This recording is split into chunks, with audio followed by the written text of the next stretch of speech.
Le moulin est le maillon faible de la filière. C'est un endroit où tu ne gagnes pas ta vie. Tu perds ton temps. Un terroir qui s'exprime, c'est pas une terre morte. C'est des blés qui ont une histoire, qui ont presque une âme. L'alimentation nourrit aussi nos esprits. Mais moi, j'aime beaucoup ce que j'appelle la poésie du pain. C'est l'autonomie au sens large.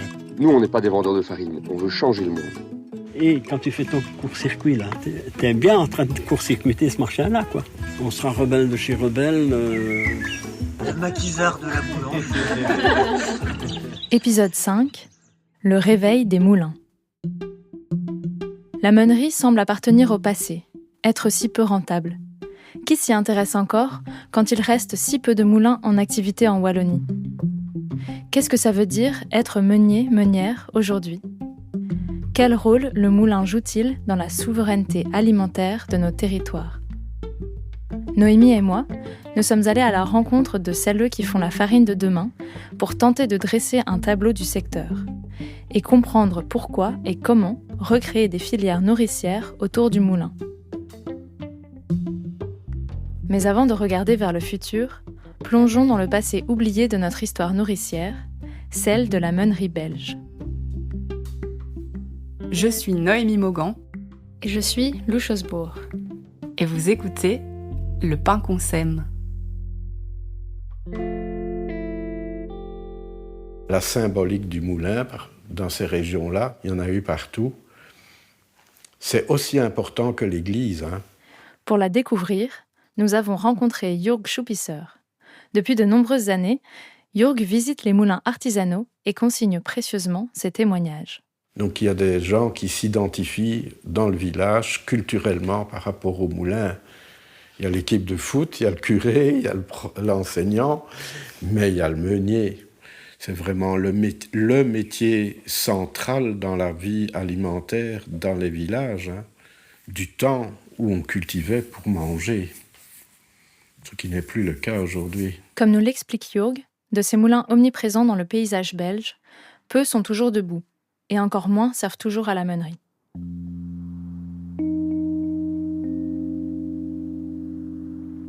Au XIXe siècle, les mécanismes étaient évidemment conçus pour moudre du grain, mais pas uniquement.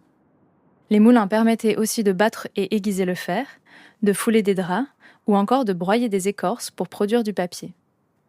Des dizaines de moulins à eau et à vent qui tournaient à plein régime aux quatre coins de la ville, il ne reste que quelques témoins de cette période pré-industrielle à Bruxelles.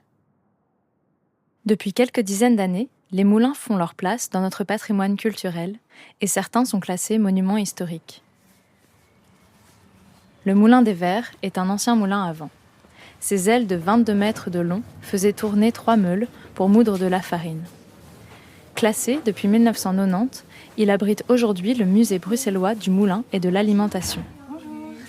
Au moment de l'enregistrement, le musée accueillait pour 1 an une exposition sur le pain, Forever Bread. Voilà, donc je suis Frédéric Nain, le responsable du musée bruxellois du moulin et de l'alimentation. Donc on a un musée installé dans un ancien moulin à vent situé à Evere. Le moulin des Verts a été construit en 1841, donc c'est une époque où on assiste à pas mal de constructions de moulins à vent. On est vraiment à l'apogée des moulins à vent, mais en même temps, on arrive à la période industrielle qui va aussi signifier, plus vers la fin du siècle, tout doucement le déclin des moulins à vent. Ils disparaissent quasiment tous, en tout cas on arrête de les utiliser quasiment tous, fin 19e, début 20e. Donc c'est assez récurrent ici à Bruxelles. Tout comme bien d'autres moulins, le moulin des Verts s'est transformé au fil de l'industrialisation de l'époque. Les ailes sont enlevées pour mettre une machine à vapeur et les meules de pierre sont remplacées par des cylindres pour augmenter la capacité de production.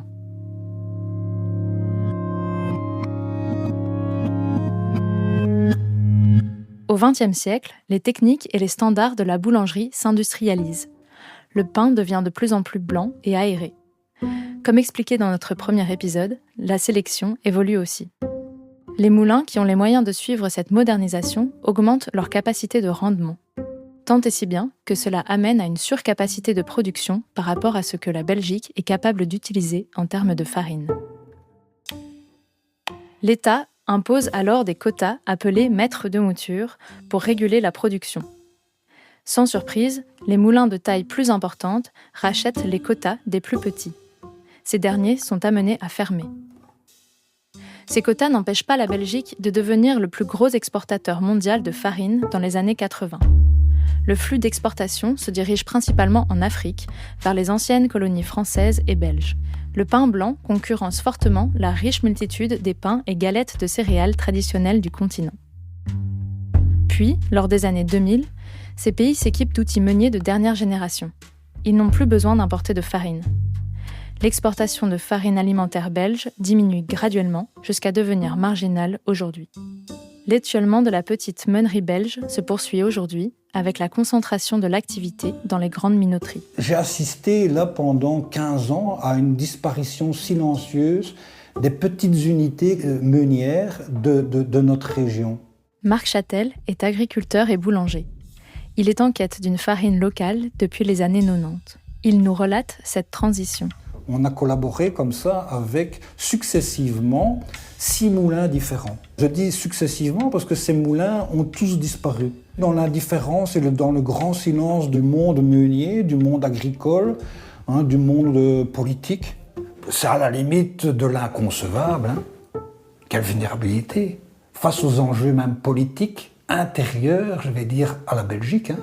C'est un secteur qui subit une concurrence féroce. La grosse majorité de l'activité meunière industrielle se situe en Flandre, qui s'approvisionne non pas sur le marché agricole wallon, mais sur le marché international.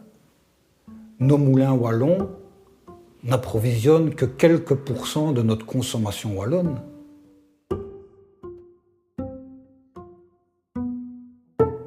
Le secteur meunier belge, en volume, on va dire qu'il y a 3 acteurs et qui importent beaucoup de grains de très loin. Pour Bruno Godin, du Centre de recherches agronomiques wallon, cette situation est très problématique aujourd'hui. On va dire que la meunerie, rien que belge finalement, c'est une économie, on va dire, de logistique de port. Donc peu importe d'où ça vient, il y a toujours bien des bateaux qui arriveront avec les grains. Oui, c'est une meunerie déconnecté de sa communauté. Il n'y a plus beaucoup de petits acteurs et ça c'est interpellant et risqué.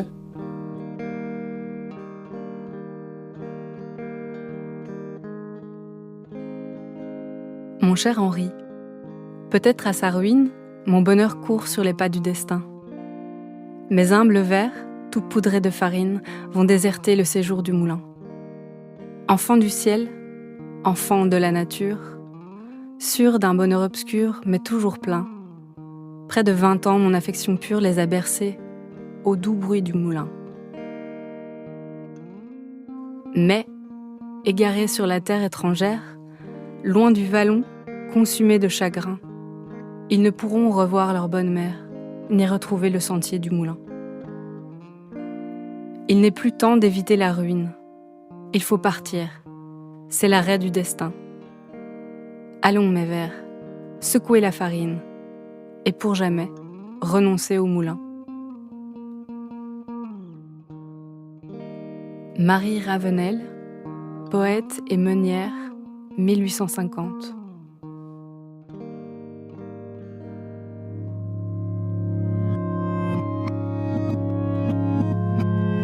Le tissu meunier belge a subi de nombreux changements ces 2 derniers siècles. D'un paysage dense et nourricier, il a glissé lentement vers la coexistence d'une poignée d'acteurs industriels dominants, avec quelques rares moulins historiques, préservés principalement grâce à leur valeur patrimoniale. Beaucoup d'actrices engagées dans la relocalisation s'accordent à dire que la meunerie est le maillon où il est le plus difficile de gagner sa vie. Mais alors, comment fonctionne le système dominant d'un point de vue économique et technique ? Qu'est-ce que cela signifie pour la qualité de nos farines ? Et surtout, quels sont les possibles pour relocaliser la filière du grain au pain ?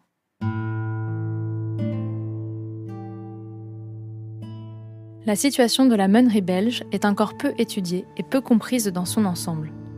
C'est pour mieux saisir ces réalités que nous sommes allés rencontrer Julien Beuve-Méry et Hélène Loup du Collège des producteurs, une structure relais qui permet aux agriculteuristes de différents secteurs et filières de faire entendre leur voix auprès des agences publiques wallonnes. Hélène a réalisé un grand travail de documentation sur la meunerie belge, des plus grandes minoteries aux plus petits moulins. Julien a désormais pris sa suite. La Belgique est une plaque tournante pour les céréales, et donc il y a des céréales qui ne font que transiter par notre pays ou qui transitent et puis qui repartent sous forme de farine et qui sont donc une exportation quand même importante de farine vers l'étranger. Il y a assez peu d'acteurs. Les quelques multinationales, spécialisées dans l'import-export, sont concentrées en Flandre. Elles produisent des centaines de tonnes par jour. Les moulins wallons sont de toutes petites structures artisanales qui produisent à peine quelques centaines de tonnes par an, misant sur la qualité de leurs produits plutôt que sur la quantité, justifiant ainsi des pratiques de prix plus élevées. Très peu d'acteurs se situent entre ces deux échelles, ce qui est un frein pour le développement des filières locales. En Wallonie, les rares structures industrielles restent de type familial. En termes de volume, la meunerie wallonne représente seulement 1% de la meunerie alimentaire belge. La Wallonie est le petit pousset de la meunerie belge, mais avec une réflexion depuis déjà plusieurs années sur l'origine des céréales. Parce que les céréales, elles sont produites en Wallonie, et donc il y a quand même une connexion locale beaucoup plus importante en Wallonie. Il faut que tout le monde puisse comprendre les réalités au moins du maillon d'avant et du maillon d'après, pour que ça puisse fonctionner. La question de la rémunération est primordiale parce que sinon on risque pas d'avoir de la matière première. Hélène et Julien nous expliquent également que le secteur du négoce a un très grand poids dans la filière dominante. Il existe une dizaine de structures de négoce en Belgique, dont 3 occupent à elles seules presque 70% du marché. En Wallonie, ce secteur semble s'intéresser de plus en plus aux circuits courts, notamment à la demande de leurs clients, les moulins. Il y a une demande à se diversifier, à faire de la qualité. On fait souvent l'amalgame avec la France, mais en fait, on a la chance en Belgique et en Wallonie d'avoir un réseau de dépôts très important. Chaque agriculteur a quasiment un dépôt dans son village. Et donc, on a une facilité d'accès, du coup. Mais ces dépôts permettent rarement de stocker séparément les lots des agricultrices pour mettre en place des filières différenciées. Ces dernières années, des initiatives locales comme Cultivae mettent en place ce type d'infrastructure adaptée aux filières de qualité. Nous sommes allés rencontrer Samy Fourari, qui s'occupe de suivre les engagements blé panifiable pour Wallagri, l'une des plus grandes sociétés belges de négoce basée en Wallonie. Wallagri, dans le milieu, c'est ce qu'on appelle un OS, un organisme de stockage. Parce que stocker, c'est tout un métier. Le grain, c'est de la matière vivante. On ne peut pas juste la mettre dans le grenier et attendre patiemment que ça sèche. On a plusieurs dépôts sur toute la Wallonie.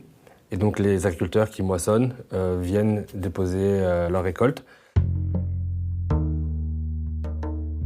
Wallagri stocke, mais sert également de conseil agricole auprès de 3000 agricultrices dans différentes filières. Pour soutenir sa logistique, Wallagri déploie un réseau de 50 dépôts, dont 6 fluviaux, qui permettent de fournir les moulins flamands par bateau. Un dépôt moyen, c'est plusieurs loges, chacune de 300 à 1200 tonnes. Depuis peu, les dépôts s'équipent en technologie pour contrôler la qualité panifiable des lots de grains. Mais alors, si on dispose de la logistique et de la technologie adaptée pour stocker du panifiable, comment se fait-il qu'on n'en produise toujours pas plus en Belgique jusqu'à présent ? Faisons un petit rappel de notre épisode Céréalités. Dans la logique mondialisée du système agro-industriel belge, soit on produit beaucoup de grains mais de basse qualité, et ce grain sera ensuite destiné aux filières bioéthanol et alimentation bétail, soit on produit de la haute qualité, mais avec peu de rendement. Jusqu'ici, on choisissait la première option, car de toute façon, le grain belge avait la mauvaise réputation d'être de basse qualité. Pour jongler entre les demandes de quantité et de qualité des grandes minoteries, les acteurs de la négoce, qui tentent de valoriser le blé belge, comme Wallagri, déploient 3 stratégies. D'abord, ils agencent les lots de grains. Agencer, c'est recombiner un lot de très bonne qualité panifiable avec d'autres de moins bonne qualité. Évidemment, cette pratique a pour effet de gommer la qualité des meilleurs lots, moins nombreux. Premier problème, aucun intérêt donc pour un producteur de produire de la très bonne qualité si c'est pour voir son grain mélangé avec d'autres moins bons. Ensuite, en parallèle de l'agencement, le négoce s'allie aussi à la recherche pour booster la qualité. Il y a toujours eu un peu une volonté de lancer le blé panifiable belge, mais le problème c'était l'incertitude justement en termes de qualité. avec des organismes publics de recherche. On va mettre en place des essais variétaux justement pour avoir des blés panifiables qui répondent à la demande des meuniers. On travaille directement avec les moulins flamands. Des fois, on se réunit, on parle des essais de cette année, de la qualité, de la demande. Ils nous montrent différents pains, en fonction des variétés. Comme ça, nous, on peut s'adapter, quoi. Vraiment un échange. Deuxième problème, les grands moulins mènent la danse, soutenus par la recherche scientifique qui teste des variétés de blé qui conviendront à une transformation industrielle. C'est donc ces moulins qui choisissent et décident des variétés avec lesquelles les agricultrices doivent emblaver leurs champs. Un troisième problème est que l'effort des agricultrices pour atteindre une qualité valable sur le plan panifiable est peu valorisé. Jonathan Lennartz, meunier au moulin de Tongreen, nous donne un éclairage sur la situation. On a des excellentes terres avec les rendements presque les plus importants du monde. Et donc, jusqu'il y a peu, la valorisation qu'on donnait à la protéine, c'est-à-dire forcer l'agriculteur belge à aller chercher la protéine dans son grain, n'était pas suffisante par rapport à la diminution de rendement. Donc si on veut aller chercher un blé qui est à 13 par exemple ou à 14%, il faut que cet agriculteur soit prêt à diminuer ses rendements ou augmenter sa teneur d'azote dans son champ. La rétribution que la meunerie consentait à donner aux agriculteurs n'était pas suffisante pour garantir ça. Plus que la mauvaise qualité du grain, ce serait donc cette mauvaise rémunération qui serait à incriminer. Ultime stratégie, suite à l'intérêt grandissant pour les produits locaux, le négoce, et en particulier Walagri, encourage la production de céréales panifiables en valorisant le surplus de protéines à travers un complément de revenus. Sur 200 € la tonne, Walagri ajoute 20 € pour un taux de protéines excellent. On peut cependant se demander si ces montants sont à la hauteur des efforts consentis par les agricultrices. De plus, en parallèle, l'écologie a aussi le vent en poupe. 10 € peuvent être ajoutés si l'exploitation est dite neutre en carbone.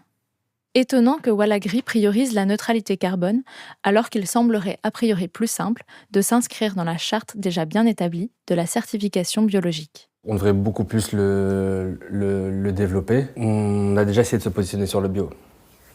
Il y avait toute une filière bio dans laquelle on était engagé. Mais le problème, c'était les débouchés. On avait du mal à écouler justement nos céréales bio.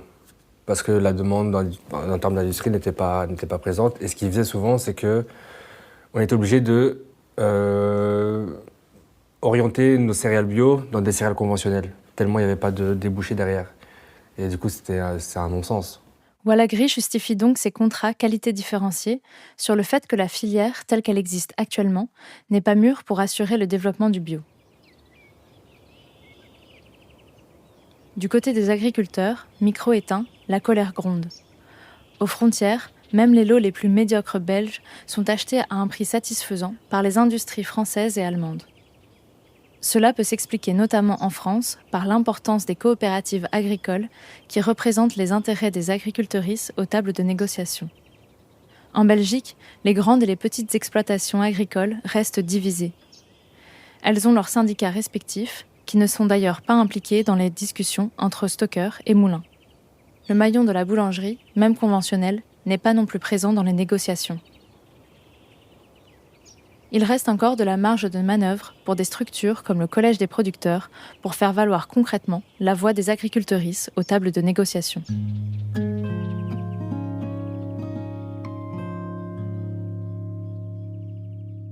Ce tour d'horizon de la situation actuelle de la meunerie belge nous a bien montré que le moulin est un maillon crucial dans les filières panifiables. Tous les secteurs de la filière s'accordent sur le fait qu'une farine produite et moulue localement est importante, notamment face aux enjeux géopolitiques et climatiques. Pourtant, ce sont toujours les quelques grandes minoteries qui battent la mesure, en s'appuyant sur le marché mondialisé. Alors, comment entamer une relocalisation de qualité, tant sociale que nourricière ?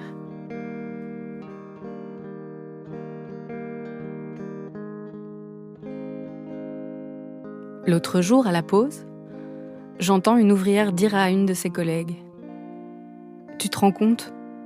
Aujourd'hui, c'est tellement speed que j'ai même pas le temps de chanter. » Je crois que c'est une des phrases les plus belles, les plus vraies. et les plus dures qui aient jamais été dites sur la condition ouvrière. Ces moments où c'est tellement indicible que l'on n'a même pas le temps de chanter. Juste voir la chaîne qui avance sans fin, l'angoisse qui monte, l'inéluctable de la machine et devoir continuer, coûte que coûte, la production alors que même pas le temps de chanter.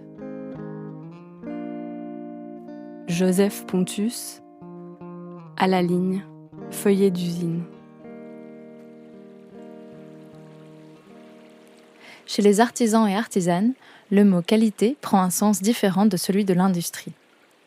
Ici, on cherche un produit qui est juste, qui est local, avec le moins d'impact possible sur l'environnement.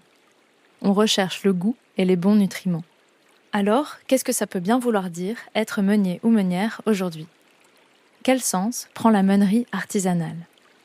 Comment faire pour apprendre et pour transmettre ? C'est quoi qui fait ce bruit, hein? On va aller voir le moulin. On va aller voir le moulin.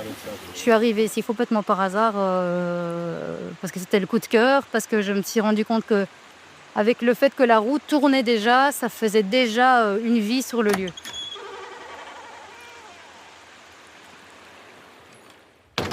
À l'intérieur du moulin, Fanny, artiste trapéziste et meunière, nous raconte l'histoire de son arrivée au moulin d'Audaigne.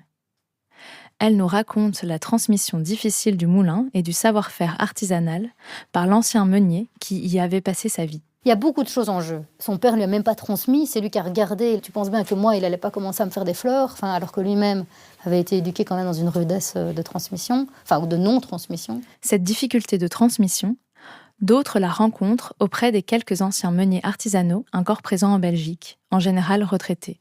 Malheureusement, beaucoup nous ont déjà quittés avant de transmettre leurs connaissances et leurs passions. Dans un premier temps, j'ai collaboré un peu avec des meuniers avec lesquels on avait établi, un lien. C'est-à-dire que le moulin tournait, je regardais, on discutait avec le meunier en question, qui sont, attention, des personnes particulières, un peu ours comme ça. Il fallait vraiment mettre le pied dans la porte pour pouvoir ouvrir la porte et dire je suis intéressé vraiment par ce que vous faites, expliquez-moi. Et alors à partir d'un certain moment, le courant passe. Les anciens meuniers sont de moins en moins nombreux. Les outils ont presque tous disparu, tous envoyés à la casse lors de l'industrialisation. Aujourd'hui, en Belgique, pour se lancer dans la meunerie artisanale, il faut savoir bricoler et se débrouiller. Parfois fabriquer un moulin de toutes pièces, comme l'ont fait Marc à la ferme du Fourmanois et Philippe à la ferme du Pré-aux-Chênes. On a en fait démantelé 3 moulins à cylindres. On en a fait un nouveau, reconditionné, amélioré, modernisé techniquement, et qui n'est pas un outil, de tourisme ni de folklore. C'est un outil efficace et souple, très souple. Ce moulin, je l'ai eu pour 300 balles. Mais il n'y a plus de moteur, il n'y a plus rien. Et il m'a fallu 8 ans pour le remettre en route. Mais pour dire que, ça c'est une machine, je crois que si je l'avais acheté, et d'ailleurs je ne l'aurais jamais acheté du coup, à mon avis c'est 20 000 €. Mais c'est ça, c'est le piège classique, moi c'est le piège que je veux pas. C'est en fait, tu investis dans un outil qui permet de faire plus et mieux, mais cet outil t'oblige à faire plus et mieux pour pouvoir faire les frais et amortir ton investissement, quoi. Du coup, c'est un peu le serpent qui se mord la queue. Mais j'avais des poulies pas d'origine non plus, donc j'ai pris des poulies. Là, elles tournent avec une courroie de ma moissonneuse-batteuse, tu vois. Tu agis par essai-erreur, quoi, un peu.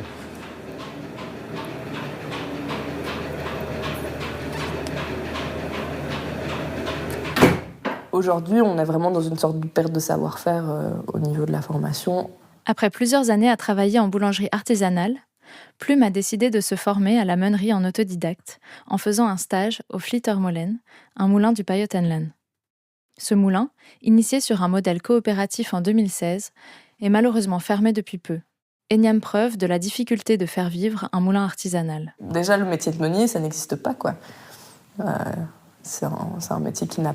Quand je dis aux gens, je suis en train d'apprendre la meunerie, ils me regardent avec des grands yeux. La meunerie, je fais la chanson. Meunier, ça vous dit quelque chose? Ah oui, le moulin, tout ça. Et les gens ils me disent, t'appuies sur un bouton et la farine elle arrive dans un sac, qu'est-ce que tu dois faire? C'est quoi ton métier, tu vois? Je dis, en fait, en fonction de la farine, c'est pas la même chose. Puis il y a des moments, le moulin, tout d'un coup, ça va plus vite. Alors il faut gérer les choses autrement, nanana. Il faut pouvoir serrer plus les meules, moins. Mais en fait, là, c'est plus humide. Enfin, il faut changer le tamis. Enfin, il y a plein de petits réglages. Et les gens s'en rendent pas compte, quoi. La meunerie artisanale est donc un métier technique qui demande une grande capacité d'adaptation. On l'a compris au fil des épisodes précédents, la farine issue des blés locaux n'est pas toujours facile à travailler pour faire du pain. La technique de mouture a un rôle à jouer, à la fois pour la panifiabilité de la farine et aussi pour préserver la qualité nutritive et gustative du grain.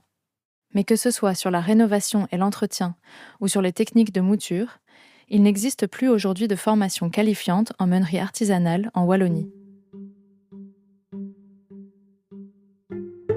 Mais les choses évoluent.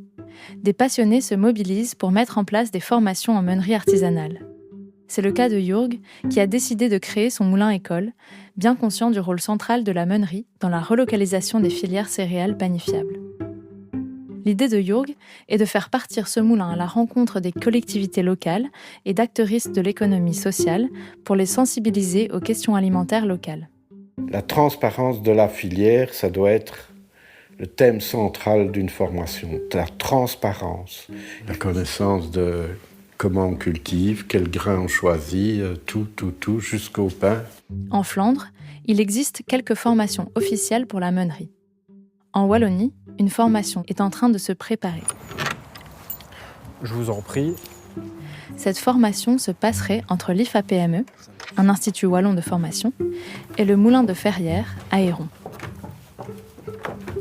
Raphaël Villafraté, de l'ADL de Héron, nous présente ce moulin communal et le projet du centre de formation. Voilà, c'est vétuste, hein, c'est vraiment un système à l'ancienne. Certaines pièces, on doit en prendre soin de façon... C'est pour ça qu'on nettoie bien toutes les semaines, parce qu'il faut vraiment prendre soin, sinon une pièce qui casse, premièrement, il y a la difficulté de la faire réparer, de la faire remplacer, et surtout, des fois, maintenant, c'est la difficulté de trouver quelqu'un qui constitue encore ce genre de pièces pour un moulin de cette taille. Donc, voilà. Les premières traces d'activité du moulin en tant que meunerie remontent au XVIe, XVIIe siècle. La commune de Héron a beaucoup investi en le rachetant en 2015 afin de renouveler la machinerie qui ne fonctionnait plus. Aujourd'hui, le moulin a une capacité de production de 100 tonnes par an. Il tourne grâce à 2 employés de la commune, un ingénieur et un ouvrier. Donc voilà ici le bâtiment qui est en cours de construction, donc c'est un hall relais agricole. Et le deuxième bâtiment, donc qui sera de sorte de formation, accompagnement et conseil, il sera ici. Voilà.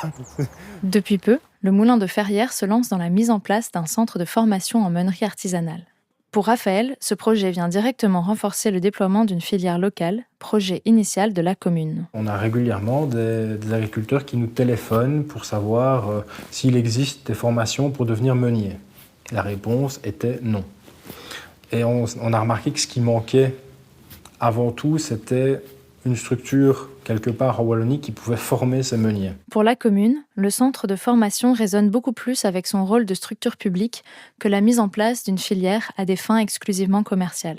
De plus, elle a une possibilité de recevoir un soutien financier de l'Europe à hauteur de 500 000 €, ce qui permet d'imaginer un beau projet. On est parti sur des formations qui dureraient une dizaine de jours pour vraiment former au métier de meunier. C'est le premier volet qu'on voulait développer, donc c'est de permettre d'avoir un lieu où un agriculteur va pouvoir venir avec ses céréales, tester le développement d'une farine avec ses céréales, tester du matériel, et si l'agriculteur trouve qu'il y a quelque chose à faire de ce côté-là, avoir ensuite un deuxième volet d'accompagnement pour mettre en place la filière dans l'exploitation agricole. Ce centre serait aussi utilisé dans le cadre de formations plus longues.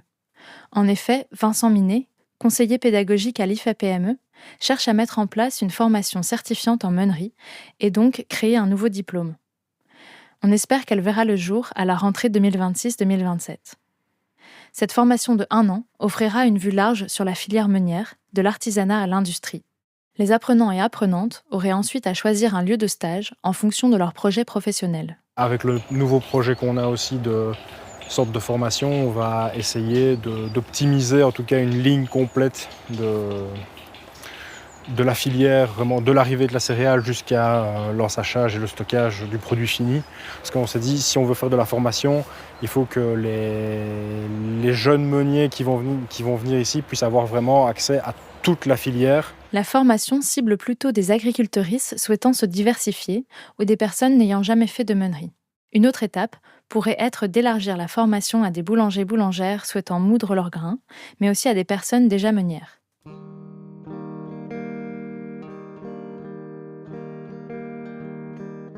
En vivant avec les vers, tu as renoué.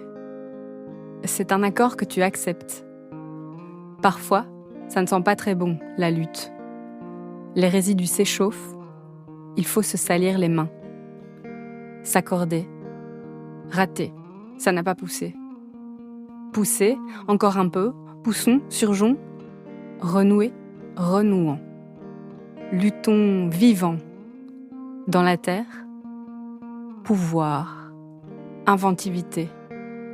En puissant, écrivant, la renouer avec ses fleurs dressées, résistant, persistant.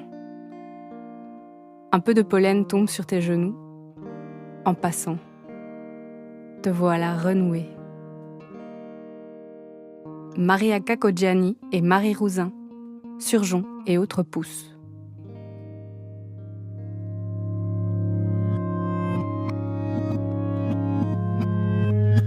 C'est le maillon le plus central de la chaîne, quoi, parce que c'est vraiment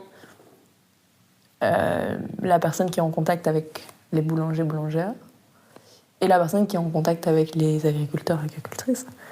Et moi, je trouve ça fou qu'en fait, ça fait un mois et demi là, que je suis au moulin. Et en fait, j'ai déjà vu 3 ou 4 agriculteurs-agricultrices passer parce qu'ils viennent déposer du grain, parce qu'ils viennent juste dire bonjour, parce que ceci, parce que cela. Alors qu'en 3 ans en boulangerie, je ne les ai pas croisés une fois, quoi. Et ça fait un mois et demi, ça fait rien, tu vois. Et en même temps, tu vas livrer les boulangères toutes les semaines ou toutes les 2 semaines, donc tu les vois tout le temps. Donc il y a vraiment, en fait, c'est vraiment le maillon le moins reconnu et le plus central. Le moulin est le point charnière de la filière du grain au pain. Mais la viabilité de la meunerie est très compliquée à trouver quand on ne fait pas d'économie d'échelle. Pour résoudre ce problème, de plus en plus de personnes intègrent un petit moulin à leur projet, que ce soit à la ferme ou dans leur boulangerie. Coucou, ça va et toi? Ça va pas trop facilement? Ouais. Sophia Barufol a démarré sa petite boulangerie en 2019 dans l'idée de recréer une filière locale avec son voisin agriculteur. En effet, Fabien produisait des céréales sans en contrôler le prix de vente, régi par les cours mondiaux, et sans savoir où son grain serait envoyé. Sophia décide que ça ne peut pas se passer comme ça. Et du coup, j'ai commencé à me former à la boulange et en parallèle, lui, il a commencé à semer des blés paniféables en bio. Et du coup, on a commencé à faire un peu des tests. Enfin voilà, ça s'est mis un peu ensemble comme ça. Mais c'était plus, tout de suite, c'était l'idée de la filière, quoi. Pour moi, la boulangerie a de sens s'il y a une filière derrière. Si c'est pour utiliser de la farine qui tombe du ciel, c'est très amusant de faire du pain, mais ça a beaucoup moins de sens. Moi, je me suis considérée comme, m'outillant pour valoriser cette céréale qui était produite localement, quoi. Cet outillage s'est fait au niveau de l'acquisition de savoir et savoir-faire et d'équipements techniques. Sophia travaille dans sa boulangerie une fois par semaine, où elle pétrit à la main 140 pains, vendus sur commande et récupérés sur place. Les autres jours, elle s'occupe de ses 20 arts de maraîchage, de sa pépinière et de ses enfants. Au début, elle a équipé sa boulangerie d'un four soupard d'une valeur de 10 000 €. Puis, le prix de l'essence a augmenté. Pour moudre le grain de son voisin, Sophia devait aller au moulin de Héron, à 40 minutes de route, et rentrer à vide pour y retourner une semaine plus tard chercher de la farine. Durant la même période, elle réalise que ses panneaux solaires produisent un excédent d'électricité. Et du coup, ça, c'est plein de facteurs où ça semblait intéressant, en tout cas, d'investir dans le moulin. Ça nous a convaincus, quoi. D'avoir un bien meilleur rendement, d'avoir l'outil sur place, de pouvoir travailler avec des tout petits lots. Sachant qu'elle payait 1 000 € de mouture à façon par an, le coût du moulin sera amorti en 10 ans. Mais l'aspect économique n'est pas le seul facteur de sa décision. Et de se réapproprier cette étape de la filière. Et puis l'autonomie aussi, enfin je veux dire, s'il n'y a plus d'essence demain, moi je peux faire du pain pendant toute l'année, quoi. Avoir de la farine fraîche à portée de main, ça peut faire rêver quand on est boulanger-boulangère. Mais gérer un moulin à la boulangerie ne se fait pas sans son lot de défis. Déjà, il faut apprendre à gérer l'outil, souvent par soi-même et après de nombreux essais. Mon compagnon a pris très fort le lead sur la mise en place de la meunerie. Et lui, il adore modéliser, essayer des trucs. Et donc, il a passé des heures à faire des essais avec différentes farines, différents calibrages, différents trucs. Moi, c'est le genre de truc qui me rend dingue. Non seulement il faut apprendre la meunerie, mais il faut aussi réapprendre à travailler cette farine en boulangerie. Les facteurs de la mouture, pour moi, c'est encore très nouveau.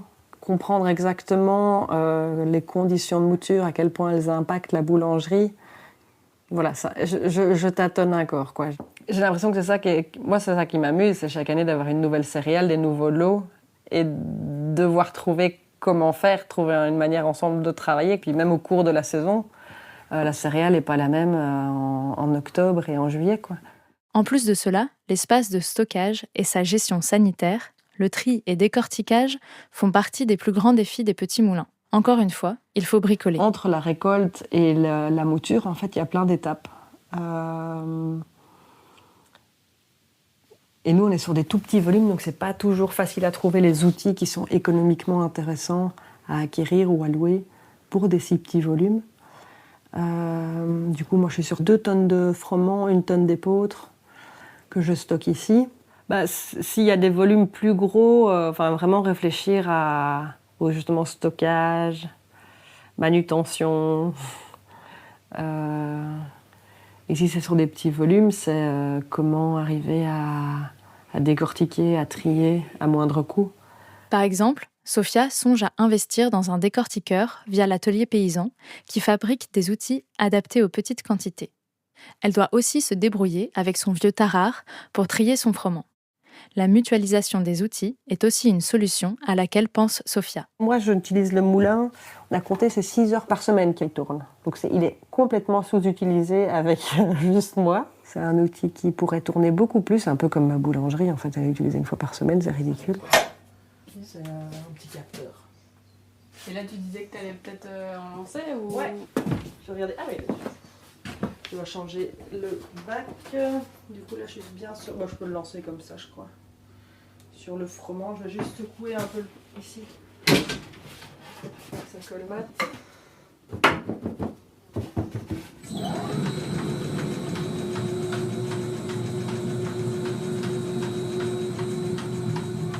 Alors, le moulin pourrait servir d'outil de transformation pour d'autres, agriculteurs, agricultrices, boulangers et boulangères, et ainsi représenter le déploiement pour la filière que Sophia commence à tisser.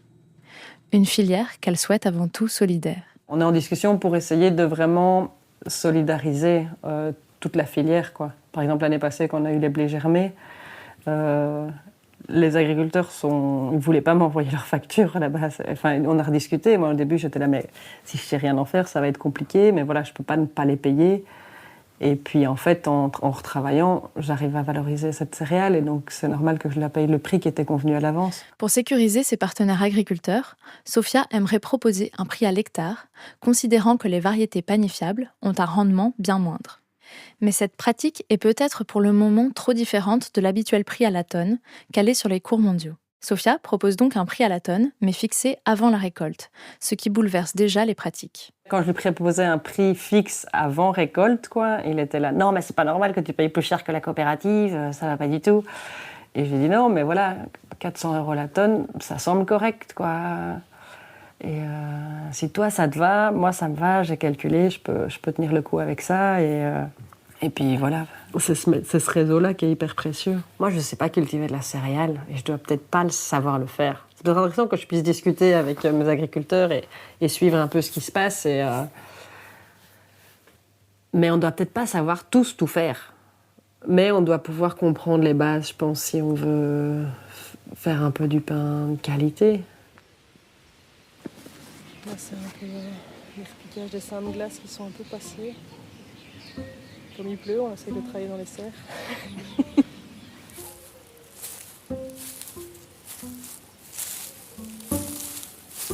pour tous les acteurs et actrices de la relocalisation que nous avons rencontrés, ce mouvement ne peut se faire qu'en se mettant ensemble, en créant des liens de travail et d'entraide forts.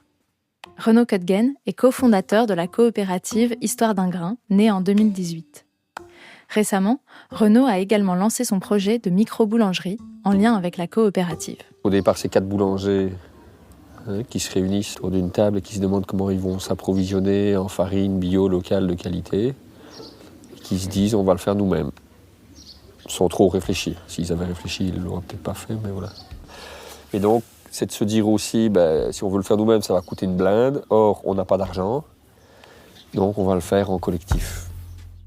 Au démarrage, l'entreprise publique d'économie sociale Walter a permis de doubler les parts citoyennes que la coopérative avait mobilisées à hauteur de 120 000 €.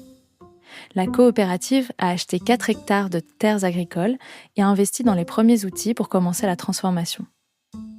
Le GAL du pays de Herve soutient ponctuellement le projet.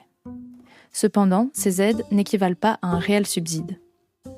Né sur la commune de Timistère, le projet a dû déménager à 4 reprises. Néanmoins, grâce à l'énergie de Renaud et des autres coopératrices, il survit et réunit actuellement plus de 400 personnes. Histoire d'un grain, finalement, c'est l'outil meunerie qui a pour ambition de rassembler des citoyens, mais les agriculteurs et les boulangers aussi. Et donc, que ça devienne l'outil des membres de la coopérative. Donc ça doit devenir vraiment, réellement la propriété de l'ensemble des coopérateurs, pour que chacun ait l'intérêt que l'outil tourne.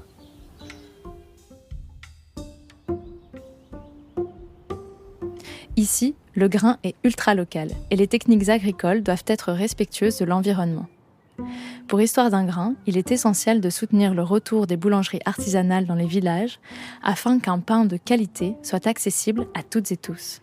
Ce projet, plutôt que de s'agrandir, souhaite être réplicable pour que d'autres projets, dans d'autres bassins de vie, puissent voir le jour sans avoir à traverser toutes les difficultés auxquelles a dû faire face Histoire d'un grain, même si ces dernières sont parfois à prendre avec humour. Qu'est-ce que tu conseillerais à des nouvelles coop qui s'installent ? Bon courage, quoi.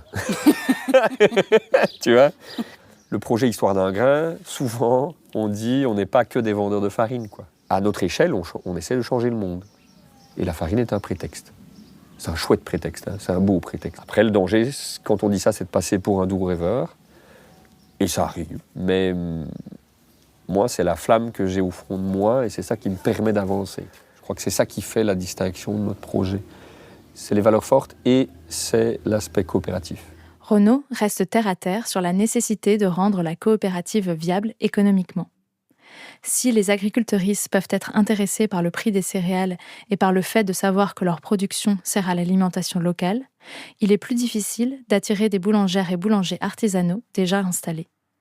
C'est plus facile de démarrer de zéro avec ces contraintes-là qu'un boulanger qui est déjà installé, qui devrait transformer sa manière de faire. C'est beaucoup plus rock'n'roll. Puis a priori, il est parti sur des variétés de farine qui sont beaucoup moins chères. Et donc du coup, ça change beaucoup, quoi. Donc il a une clientèle à convaincre, etc., quoi. La principale difficulté étant qu'on est cher, la farine est chère, quoi, pour l'instant, chez nous.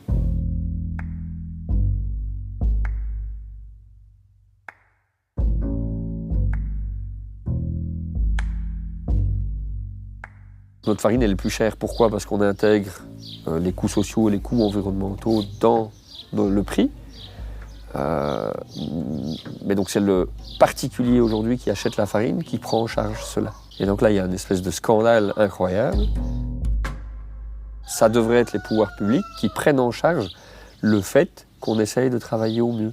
Il faudrait que les pouvoirs publics puissent dire, OK, vu la qualité de votre travail, environnementalement parlant et socialement parlant, vous touchez une prime. Et donc, cette prime-là, ce ne serait pas pour s'en mettre plein les fouilles, évidemment, mais ça permettrait de rendre le produit accessible au plus grand nombre. L'idée de dire on va faire une coopérative pour faire reposer le risque sur l'ensemble, sur une communauté plus large, ça devrait être le rôle des pouvoirs publics, en fait, quelque part. On est dans des productions essentielles. Cet épisode a probablement été un des plus complexes de notre série à concevoir. tenter de comprendre les enjeux qui se cachent derrière un secteur opaque, souvent méconnu, même par les professionnels des filières du pain, est un vrai puzzle. Ce qui est certain, c'est que la meunerie joue un rôle essentiel dans la production du pain. La meunerie artisanale est un travail technique, puisqu'il faut préserver la qualité du grain à travers la mouture. Mais sa portée va bien au-delà, puisque le meunier, la meunière, rend possible ce lien entre le monde de l'agriculture et celui de la boulangerie, et fait circuler les informations sur les besoins de chacun. Si les acteurs et actrices de terrain font preuve de passion et d'acharnement, la réalité économique de la meunerie à petite échelle reste difficile. C'est une activité peu rentable que beaucoup associent donc à une autre, agriculture ou boulangerie. C'est un artisanat pour lequel il n'existe pas de formation et très peu d'outils adaptés. En Belgique, la meunerie rencontre un problème de taille.